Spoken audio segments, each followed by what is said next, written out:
Hi everyone, I am reading The Widow, a dark romantic fantasy by Rebecca E. McEwen and Naomi Valkyrie, presented by Itsy Bitsy Book Bits. Chapter 1. It's the stillness, the silence. After years of conversation, laughter, crying, angry voices, and sounds of passion, it's the silence that makes being alone real. The rain beaded softly on the window as Vashti looked down onto the town below her. Although at a distance, she could still make out the movements of the citizens of Holcomb. So many people, yet she had no feeling or connection to any of them. Alone. It was a heaviness that blanketed her. Her home, settled up on top of the highest point in the small town, was a beautiful house built in the 1800s. As she gazed out upon the activity of the small town, her mind wandered to long-ago memories she had filed away as unnecessary, memories that brought her not only joy but also pain, so much pain. The sight of the movement below brought her mind to the present moment. When was the last time she'd ventured out of her mansion? She couldn't remember. The glass of the window pane felt warm against her forehead as she leaned into it. Her eyes quickly focused on the droplets of water, the beautiful prism of light they created in the overcast sunlight. Bringing her finger up to trace the trails that the raindrops left behind before they disappeared, she continued to contemplate so many questions she never thought she would have to face so soon. Each drop was changing as it slid down the glass, always evolving and thus temporary, so fleeting, just like human life, just like the raindrops hanging still on the window pane, trying desperately to hold their form. Life changes. So many take the mundaneness of everyday existence for granted, never understanding how literally within a breath it changes. Once there, then gone. One moment a spark, then nothing.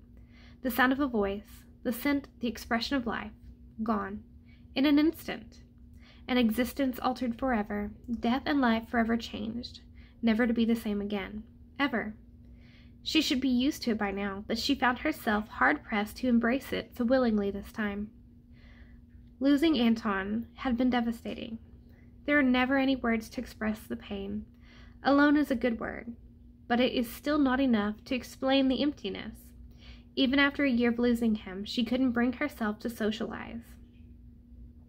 She never was a person to be wrapped up in the whirlwind of the social elite. Anton was the extrovert in their relationship. He loved to socialize, meet new people, and he was the one who would take the brunt of the questions, the niceties during their social engagements. He knew most of the town and always made a point to check in on those he felt most in need. The citizens of Holcomb loved him. He was their son, a gentleman, and the kindest of neighbors. Whenever there was a need, he was there to try and meet it.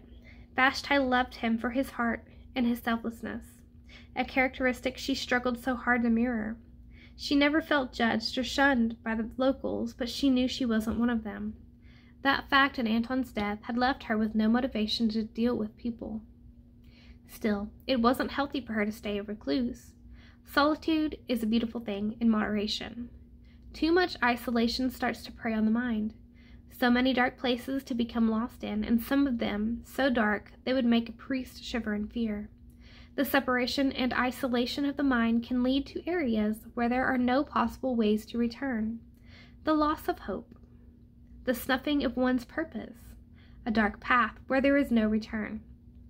Vashti had no interest in losing herself. She was in mourning, not suicidal. There. The internal sarcasm against herself. That mocking derision. She needed the false sense of being superior to everyone and everything around her. She knew suicide was far beneath her, only a consideration for those unfortunate souls who had nothing to live for. Not her, ever. Yes, she was alone. Yes, she was in pain. Yes, she was unsure. But all of these triggered her sense of survival. She had so much more left to do, so much more to experience in this life. Anton would say, "Well done, my love, well done." She knew within herself there had to be another way. She just had to find and then fight for it. With a heavy sigh, she pushed away from the window and sank into a large black wingback chair. It was settled in front of the window and had become one of her most cherished spots. The chair, so extraordinarily comfortable, gave her a perfect view of the town. Leaning her head into the side of the chair, she gazed into the sky, watching the colors change. Maybe she will go out tomorrow. All of the thinking and processing of information over the last few minutes made her tired. Just the thought of being amongst people on a large scale took an immediate toll on her energy. It was draining. The day had already passed, so there was no reason she couldn't wait. Just the thought of postponing interaction with other people made her feel better. Yes, tomorrow. There was always tomorrow. As the light faded from the sky and the night took over, she flipped on the small reading lamp on the stand beside her chair. Vashti picked up the latest novel she was reading and opened it. Taking a deep breath as if she had just accomplished a significant feat, with a small internal smile, she sunk deeper into her chair. Until tomorrow, she would lose herself in fantasy, as she always did. Sunday morning dawned to Vashti standing on her balcony, looking out over the small town again. She loved being able to do this every morning, to watch the sky wake up. The sound of birds singing their morning songs, and the slow unfolding of beautiful tendrils of light and color bursting across the sky. Because Vashti rarely slept these days, she often had the pleasure of seeing the sky splashed with pinks, oranges, and reds of the sunrise. Over her life, she had learned to appreciate the beauty in what others took for granted. She knew what the sunrise and sunsets meant. Each one could mean the end or the beginning. However, one wished to look at it. She would choose the latter for now. Breathing in the smells of the morning, she turned from her perch on the balcony and walked back into the bedroom. The French doors of her bedroom flung wide, letting in the fresh breeze. The bedroom she and Anton shared was a large, stately room, plenty of space to move around without bumping into things. It was one of the facets she loved about the layout of the house itself, how open and full of space it was. Crossing the bedroom to the far side, she opened her closet and began the task of choosing her armor for the day. Today would be taxing on her, but she was determined. As she perused her closet for something to wear into town, her eyes landed on a black dress. Memories. It was the first dress Anton had ever bought her. He had been so proud to be able to buy it for her. She remembered the day like it was yesterday. Their first date had been a Halloween ball, and the dress was her costume. When he had asked her, she immediately said yes, and then realized too late she had absolutely nothing to wear. She had kept her wardrobe minimal on purpose over the years. After revealing her quandary to Anton, he had taken it upon himself to solve the problem. They had an excellent breakfast, then shopped. Then they had lunch and more shopping. When the time came for dinner, she had given up. Only after they left the last restaurant did she happen upon a small vintage store. This dress was the treasure they found. It was so beautiful. Vashti lovingly ran her fingers along the sleeve of the dress. She knew that day she wanted Anton to be hers forever. He had made the entire day with her beautiful. Pressing her face into the dress and closing her eyes, she breathed deep, and she remembered. Even though she would stand out, she decided this dress was the one to help her get through her day today. Taking the dress from its cushioned hanger, she stepped back into the bedroom. Making her way over to stand before the cheval mirror next to her vanity table, she held the dress to her body. The mirror was another of Anton's gifts to her, an anniversary gift to be exact. It was exquisite. The elegant hand-carved mahogany wood curved around the mirror with intricate, elaborate acanthus leaves and scroll work. The frame and mirror were held on each side by small brass keys, which, when unlocked, allowed the mirror to be adjusted. All rested atop a beautifully carved base containing a drawer perfect for her gloves and scarves. It was another breathtaking piece of heirloom furniture in their home, and one she loved using every day. She laid the dress over her vanity chair, gently resting it over the back. All of the furniture in the room was beautiful, dense mahogany wood. Sumptuous curves, scrollwork, and cloth feet adorned most of the pieces. Stepping over to her chest of drawers, she chose her lingerie with care. Being comfortable was important, especially since she would be in an uncomfortable situation, the public. Each piece she decided to wear was another layer of the armor. After taking off her robe and nightdress, she threw them on the end of her massive bed. The bra she chose was black lace with a tiny white satin bow, setting off her cleavage.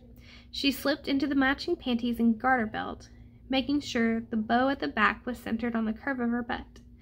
Not that anyone would see, but it made her feel deliciously feminine. On top of the vanity, she always kept a ready pair of tight-fitting gloves for when she needed them. She slipped them onto her hands, making sure there was no dust to transfer to her clothes. The stockings she had chosen were black and sheer. Resting each foot on the cheval base, she smoothed the stockings gently over her thighs, locking each into place with the garter belt around her hips. Straightening, she gazed at her reflection and appreciated what she saw. She turned her torso slightly and ran her hands down her sides and across her hips, enjoying her hourglass figure. Her lips gently curved in the hint of a smile. So many beautiful memories. Seeing the bed reflected in the mirror, she saw Anton atop her, caressing her sides and hips as she had just done. Naked in the morning sunlight, sharing each other, touch for touch. A single tear found its way down her cheek as pain gripped her heart.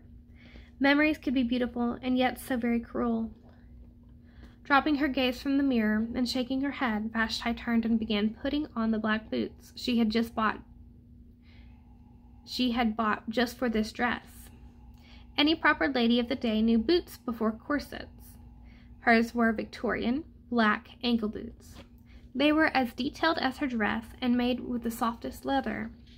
Between her lingerie and boots, she felt like a queen. Feeling the boldness rise within her, she turned to put on the next layer of her armor, the dress.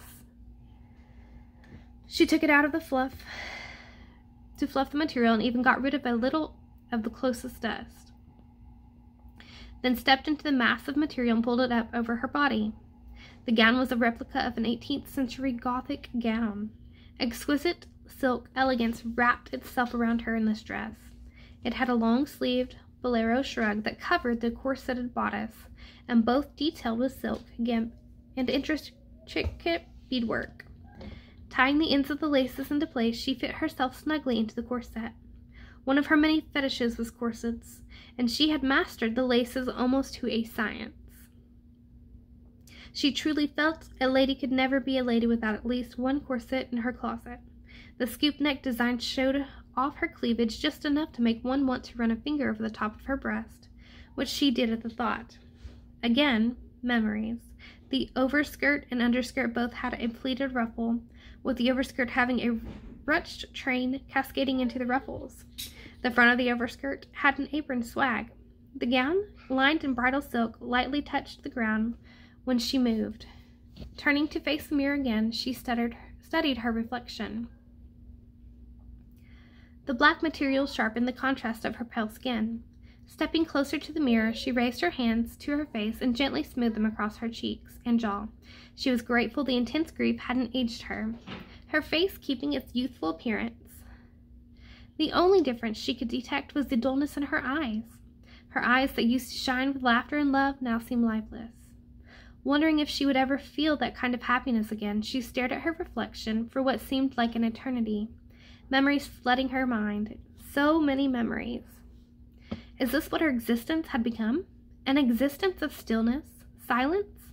An existence to only have life in the memories of what was? Anger slipped through her soul. No, just no. Taking a deep breath, she shook herself loose from its grip, which tried to suck her back into the darkness, an abyss from which she knew she would never be able to return. She had seen it happen to others, and it was not a place or existence she wanted. Such a place would be for her and only, and that was a long time coming. With one last look at herself, she turned away from the mirror and stepped over to her vanity. Sitting down on the stool, she turned to the beveled mirror and began putting on her makeup. She didn't need much, just a touch of color to her cheeks and lips. She needed something to show life was still in her veins. So pale, the faint shadows under her eyes she covered with powder, of course. Leaning away from the mirror, she decided the small touches would have to do, pale or not. Putting everything back in its place, she spritzed her favorite perfume on her neck and wrist. Holding the glass atomizer, she realized she was not just dressing to face the day ahead of her. She had dressed as if she would see Anton. Shaking her head clear, this had to stop.